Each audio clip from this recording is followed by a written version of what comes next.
It was the start of another day on Sodor. In his own little shed, Bruno was waking up.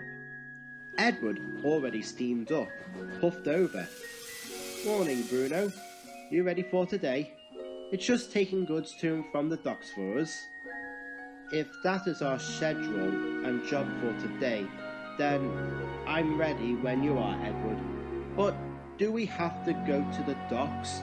It's quite loud there. Yes, Bruno, but we'll be there and gone before you know it. Don't worry. Now, Bruno enjoyed working on the Brendan branch line, but he didn't like going into the docks most of the time. Bruno was sensitive to loud noises, and because of how busy Brendan Docks is, the noises when rising always made the brake van feel uneasy.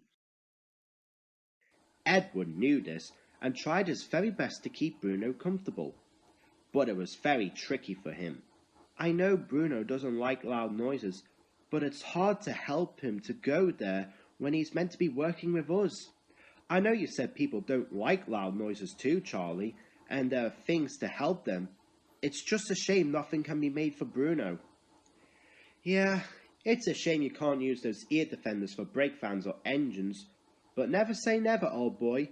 The docks might be calm when we arrive. The trip up to the docks went uneventful, and they arrived with no issues.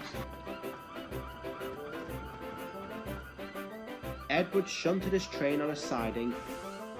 I'm going to bring the trucks of China clay that was bought earlier on, Bruno. Keep calm, I won't be long. To begin with, Bruno was fine, but soon noises started to happen. Salty started to sing sea shanties, the trucks sang along, cranes moved about and ships' horns tooted. To Bruno, it got louder and louder. He began to feel like he was going to explode. Bruno, what's wrong? Make it stop! Make it stop, Edward! Edward and his crew went as fast as they could to get Bruno away from the docks.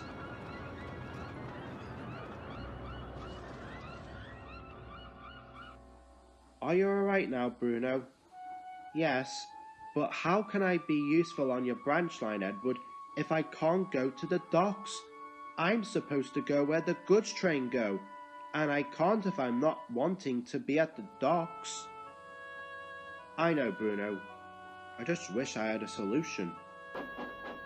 For the rest of the morning, Edward tried to think of ideas to help Bruno, but his mind was just left blank.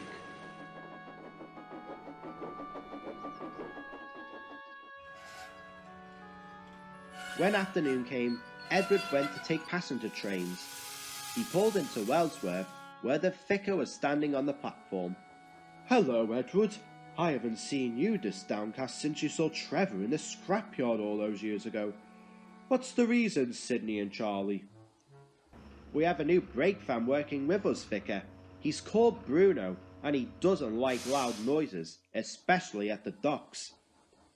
I've tried thinking on ways to help him, but I don't know how. There's no ear defenders for brake fans. Indeed. But a dear friend of mine has a son who doesn't like loud noises, and they found this foam that makes it soundproof. They tried out a box with this foam and made much noise as possible, and the little lad didn't hear a thing. That's impressive. Wait. Of course! That could work for Bruno, but we make him a shed. Sir, do you think you can contact your friend for that foam stuff, please? Of course. I'll ask him when I return home. Thank you so much. Surely the Fat Controller agreed to this as well.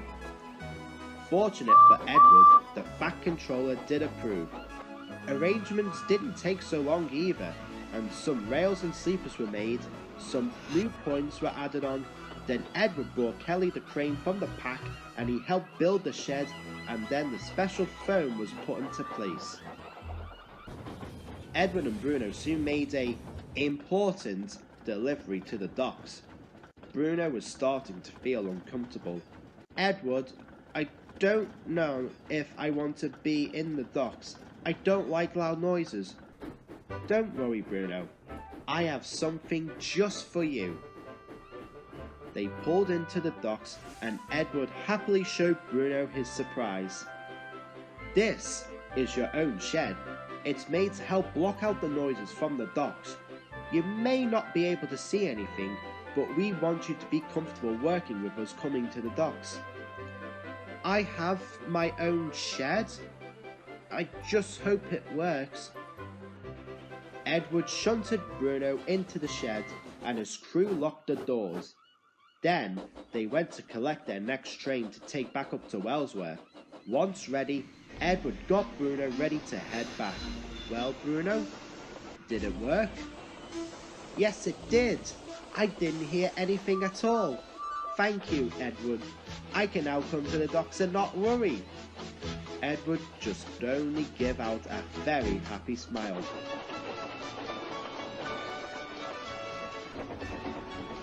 Bruno is now happy coming into the docks.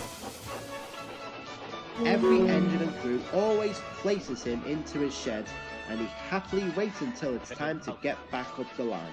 He doesn't mind it, for he'd rather have something helping him than being uncomfortable out in the open of the docks. And he had Edward to thank for that.